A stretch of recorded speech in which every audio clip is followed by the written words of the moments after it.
Bon, on a mis un peu de temps à la faire celle-là. Allez, on y va. Salut à tous. Aujourd'hui, nous allons parler de quelqu'un qui n'a aucun film en préparation, ni même aucune autre forme d'actualité. Pour la simple et bonne raison qu'il est mort. Voilà, un bon début de vidéo. Bien fun.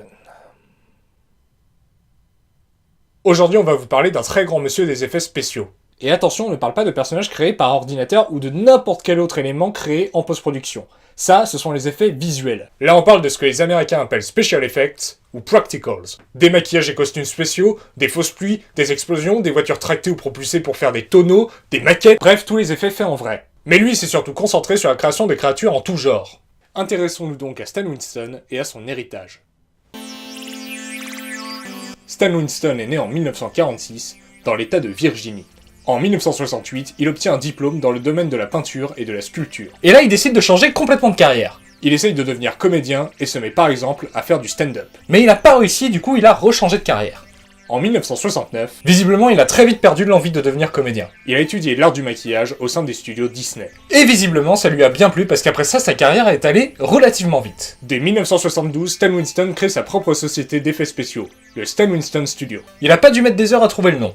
Et la même année, il est l'un des maquilleurs des gargouilles du téléfilm Gargoyle diffusé sur CBS, ce qui lui a valu un Emmy Award. Ah bah c'est sûr qu'un Emmy sur la première œuvre pour laquelle tu es crédité sur IMDb, c'est un bon début. Mais on peut mieux faire quand même. Les années suivantes, il continue à créer des maquillages spéciaux pour des films et téléfilms. Dès la fin des années 70, il commence à se diversifier. Il n'est donc plus toujours crédité que comme maquilleur, mais également comme responsable des effets spéciaux. Et ainsi, en 1978, il est l'un des responsables des costumes de la famille de Chewbacca dans le téléfilm Au temps de la guerre des étoiles. Le fameux téléfilm dont George Lucas a tenté de faire disparaître toutes les copies tellement il était nul. Mais bon, les Wookiees étaient plutôt bien faits pour un téléfilm. En 1984, il travaille avec sa boîte sur le film Terminator. Et avec son équipe, il s'occupe ni plus ni moins de créer LE Terminator. Parce que oui, à l'époque, pas de CGI, que du maquillage, des prothèses, des marionnettes ou des animatroniques. Au passage, si vous vous demandez ce qu'est un animatronique, en gros, c'est une marionnette avec un robot dedans. Et il est revenu travailler sur les épisodes 2, 3 et 4 de la franchise Terminator. Mais c'est bizarre, il y a quelqu'un qui m'a dit que la saga s'est arrêtée après le 2. Entre les deux premiers Terminator, il suivit James Cameron sur le tournage de la suite d'Alien, où il s'occupa de créer les aliens. Il s'est d'ailleurs occupé de diriger la seconde équipe, ce qui montre que Cameron lui faisait assez confiance. Et il s'est également occupé de concevoir les créatures des deux premiers Predator. Voilà donc le gars pèse bien dans le game des créatures Super Class of the Dead. Il a travaillé à plusieurs reprises avec Tim Burton. En 1990, il supervise la création d'Edouard en main d'argent, interprété par Johnny Depp.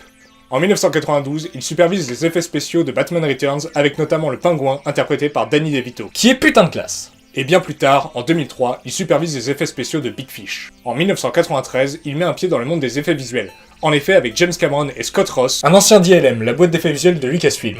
Il fonde Digital Domain, une des plus importantes sociétés d'effets visuels au monde. Et l'année suivante, il signe ce que l'on peut considérer comme son chef-d'œuvre. En 1994, il travaille sur Jurassic Park de Steven Spielberg. En effet, dans ce film, il y a deux types de dinosaures, ceux créés en images de synthèse et les autres. Ceux de synthèse ont été créés par ILM, la plus grande société d'effets visuels au monde. Ils étaient une révolution à l'époque, et même s'ils passent encore super bien, après 20 ans, ils commencent un petit peu à vieillir. Et Stan Winston s'est occupé avec sa boîte de créer les vrais dinosaures. Certains sont de simples marionnettes, et d'autres, des animatroniques. Avec notamment le gigantesque animatronique du T-Rex, taille réelle, qui est putain de classe, putain de flippant, et putain de sûrement plein d'autres choses. Les dinosaures créés par le Stan Winston Studio sont juste parfaits. Bon, ce DLM l'était aussi, mais ce que je veux dire c'est que aujourd'hui, quand vous voyez ce DLM, vous voyez des créatures numériques très bien faites. Alors que quand vous voyez ceux de Stan Winston, vous ne voyez pas des créatures animées par des êtres humains, vous voyez des dinosaures. Et il est revenu travailler sur les épisodes 2 et 3 de la franchise Jurassic Park. Mais c'est bizarre, il y a quelqu'un qui m'a dit que la saga s'est arrêtée après le 2. Il a collaboré à plusieurs autres reprises avec Steven Spielberg. Il s'est occupé de créer les robots de AI, intelligence artificielle, et sa boîte a travaillé sur La Guerre des Mondes et Indiana Jones 4. Mais c'est bizarre, il y a quelqu'un qui m'a dit que la saga s'est arrêtée après le 3.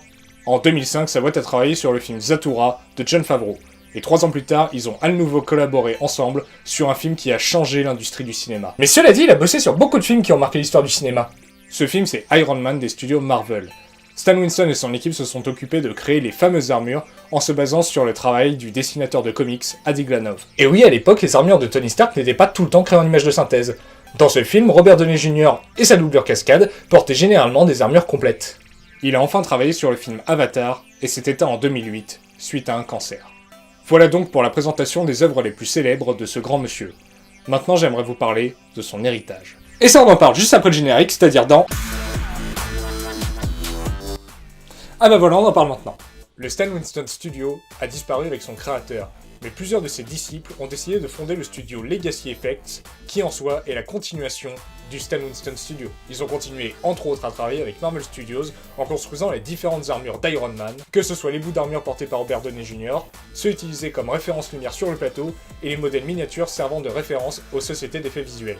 Et ils ont créé plein d'autres costumes, accessoires, maquettes ou maquillages pour les différents films de l'univers cinématographique Marvel. Ils ont aussi travaillé sur les suites d'autres sagas sur lesquelles Stan Winston avait travaillé, comme par exemple Jurassic World ou Terminator 5.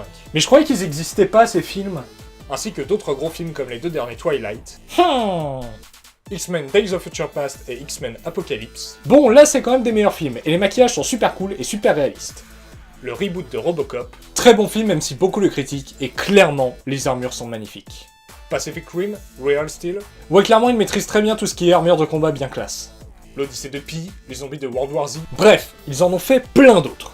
Donc ainsi, près de 10 ans après le décès de son fondateur, cette boîte est toujours l'une des sociétés d'effets spéciaux les plus importantes d'Hollywood. Et on kiffe bien le travail de Stan Winston et de ses héritiers, c'est donc pour cela qu'on avait envie de vous en parler. En tout cas, merci d'avoir regardé cette vidéo, si elle vous a plu, n'hésitez pas à la liker et à la partager. Vous pouvez également nous donner votre avis, s'il est constructif, ça ne peut que nous aider à progresser. Et puis vous pouvez aussi vous abonner, cliquer sur la petite cloche, etc. etc. Bon, comment conclure maintenant ? Bisous bisous. Ouais, non, c'est nul. Va vraiment falloir couper cette fois au montage.